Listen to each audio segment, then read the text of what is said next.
Летний день в сельской глубинке штата Миссури медленно угасал, растворяясь в плотном влажном мареве. Воздух был тяжелым, напоенным ароматом нагретых трав, речного ила и непрерывным оглушительным стрекотом цикад. Дэниел Брукс шел по привычной грунтовой дороге, петлявшей между перелесками и заросшими пустошами. Он проходил здесь сотни раз. Это был тихий, ничем не примечательный край, где десятилетиями ничего не происходило. После долгого душного дня мужчине хотелось лишь одного — поскорее добраться до прохлады дома до наступления полной темноты. Внезапно, в нескольких шагах от обочины, его взгляд зацепился за едва заметное движение в высокой густой траве. Сначала показалось, что это просто серый обломок известняка или сухой комок земли, потревоженный порывом теплого ветра. Однако темный предмет двигался сам по себе, размеренно, настойчиво и явно осмысленно.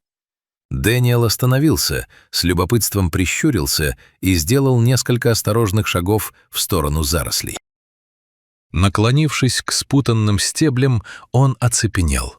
Перед ним была черепаха, но ее вид мгновенно вызвал у человека чувство глубокого замешательства и безотчетной тревоги.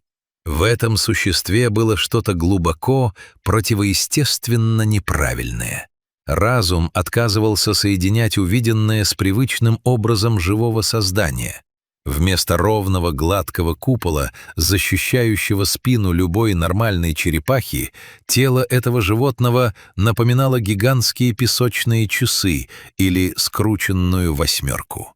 Середина туловища была жестоко сдавлена, перехвачена тонкой неестественной талией. Передняя часть панциря вместе с плечевым поясом и задняя часть с лапами разрослись в две массивные округлые полусферы. Они выглядели как два отдельных чужих друг другу панциря, соединенных тонким, будто бы передушенным костным перешейком. Маленькая рептилия почувствовала присутствие человека, остановилась и медленно вытянула шею. Ее темные глаза смотрели на Дэниела с древней усталой кротостью, свойственной пресноводным черепахам. В ней не было ничего от монстра или мутанта из фантастических фильмов. Это была самая обыкновенная красноухая черепаха, такая же, какие сотнями греются на бревнах в прудах и заводях Миссури. Но только ее скелет был скручен в форму, которую природа никогда не смогла бы замыслить. Первой мыслью Дэниела была тяжелая болезнь или врожденное уродство. Склонившись почти к самой земле, он присмотрелся к глубокой кольцевой борозде, разрезавшей тело пополам. В глубине этой расщелины блеснуло что-то чужеродное, белесое и полупрозрачное. Потускневший от времени материал наполовину врос в панцирь, оказавшись намертво замурованным разросшейся костной тканью. Это был пластик. Тонкое эластичное кольцо от шестисекционной упаковки для банок с газировкой или пивом. Самый дешевый, копеечный мусор, который люди выбрасывают на обочинах дорог, на пикниках и пляжах, не задумываясь ни на долю секунды. Кто-то много лет назад швырнул под ноги ненужную полиэтиленовую решетку, а для этого существа брошенный мусор стал пожизненной камерой пыток. Дэниел осторожно поднял черепаху с земли. Животное казалось почти невесомым. Вблизи деформация выглядела еще более жутко. Пластик не просто застрял на спине. Животное росло сквозь собственную тюрьму. Верхняя и нижняя части тела стремились развиваться по законам природы, но центр оставался заперт в габаритах далекого прошлого. Дэниел бережно опустил черепаху в коробку и понял, что обычный выпуск в ближайший пруд убьет ее. Ей требовалась экстренная помощь специалистов, и он немедленно повез находку в зоопарк Сент-Луиса. Ветеринарная служба зоопарка Сент-Луиса повидала немало трагедий дикой природы. Врачи спасали птиц, запутавшихся в леске с рыболовными крючками, зашивали сбитых автомобилями барсуков и восстанавливали расколотые панцири черепах. Казалось, этих людей невозможно удивить или шокировать. Но когда на смотровом столе открыли коробку и бережно извлекли маленькую красноухую черепаху, в кабинете воцарилась глухая, гнетущая тишина. Врачи и санитары молча обступили стол, не в силах оторвать глаз от изувеченного существа. Осторожно поворачивая рептилию в медицинских перчатках, ведущий ветеринар тихо произнесла, что за всю свою многолетнюю практику не видела ничего подобного. Панцирь не просто искривился. Живая кость полностью поглотила полиэтилен, сформировав над ним толстые мозолистые наросты. Пропорции тела говорили о том, что эта катастрофа разворачивалась годами. Специалисты начали по крупицам восстанавливать хронологию этой немой трагедии, и картина, открывшаяся перед ними, поражала своей жестокостью. Где-то в середине 1980-х годов в диких заводях Миссури из маленького кожистого яйца вылупилась крошечная черепашка. Она была размером с крупную монету, хрупкая, беззащитная и одинокая. Ей чудом удалось избежать клювов цапель, зубов енотов и хищных щук. Но главная угроза ее жизни исходила не от дикой природы. Будучи совсем молодой, черепашка ползла сквозь прибрежный ил и траву в поисках пищи и наткнулась на брошенную человеком пластиковую упаковку. Для крошечного животного это было просто препятствие, странная искусственная травинка. Она просунула голову и лапы в одно из эластичных колец, и полиэтилен сомкнулся на середине ее неокрепшего тела. Она попыталась вырваться, сдала назад, но кольцо не поддалось. Не имея ни рук, ни пальцев, ни возможности позвать на помощь, черепаха просто продолжила делать то единственное, что заложено инстинктом. Она продолжила жить, плавать, охотиться и расти. И это стало самым страшным кошмаром ее существования. Черепаха росла, а пластик нет. Сезон за сезоном, год за годом ее скелет стремился набрать нормальную массу и объем. Однако синтетическая петля держала мертвую хватку, не ржавея, не гния и не растягиваясь. Растущая кость давила на пластик. Пластик врезался в живые ткани, перерезая сосуды и деформируя внутренности. Тело нашло единственный способ выжить – расти в обход препятствия. Грудная клетка и тазовая часть развивались, а талия оставалась зажатой в нерушимом кольце. По оценкам экспертов, животное провело в этом затягивающемся корсете около 5 лет. 5 долгих лет. Каждый вдох, каждый грибок лапами и каждая попытка зарыться в ил на зимовку стоили нечеловеческих усилий. Зимой сдавленное тело с трудом переносило мороз. Летом деформированные лапы не позволяли быстро уплыть от опасности. Никто не видел этой борьбы. Никто не слышал беззвучного крика о помощи. Единственной летописью этих мучений оставался сам панцирь. На дворе стоял 1993 год. Черепахе было около 9 лет, когда ее нашел Дэниел Брукс. Теперь она лежала на столе перед людьми, которые спорили, как исправить последствия человеческого равнодушия. Некоторые ассистенты высказывали обоснованные опасения. Пластик стал частью скелета, внутренние органы сместились, и внезапное снятие сдавливания могло привести к разрыву тканей, падению давления или внутреннему кровоизлиянию. В ветеринарной литературе не существовало инструкций для подобного случая.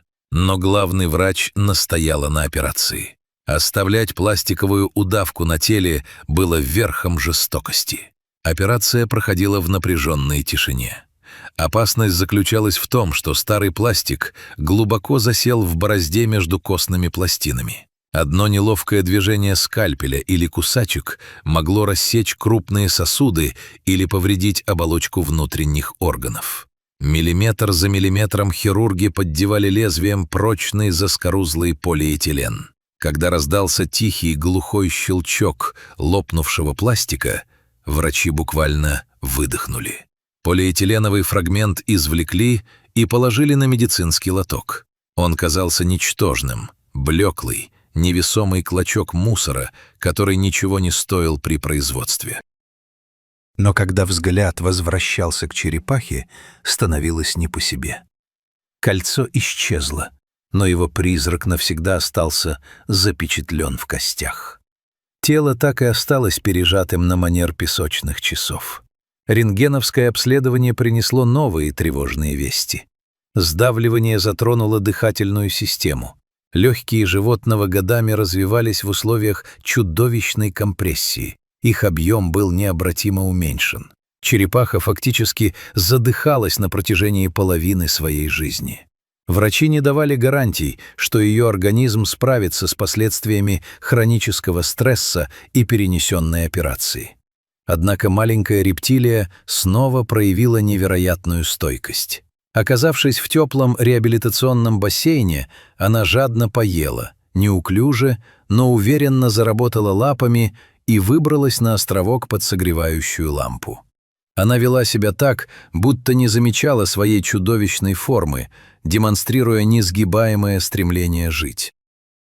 Глядя на ее фигуру, пережатую в центре и округлую по краям, напоминавшую скорлупу арахисового ореха, сотрудники дали ей имя — Пинат, что в переводе с английского означает «арахис».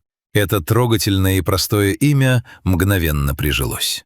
Выпускать Пинат обратно в дикую природу было нельзя. С деформированным панцирем и поврежденными легкими она стала бы легкой добычей для первого же хищника. Опеку над ней взял на себя Департамент охраны природы Миссури. Ее новым домом стал просторный террариум в природном центре Паудер-Вэлли в Кирквуде. Сотрудники природоохранного ведомства быстро осознали, что судьба Пинат не должна быть забыта. Она невольно стала самым мощным и наглядным живым упреком человеческой беспечности. Никакие сухие статистические отчеты, экологические лекции или плакаты с графиками загрязнения рек не производили такого оглушительного впечатления, как один взгляд на ее изувеченное тело.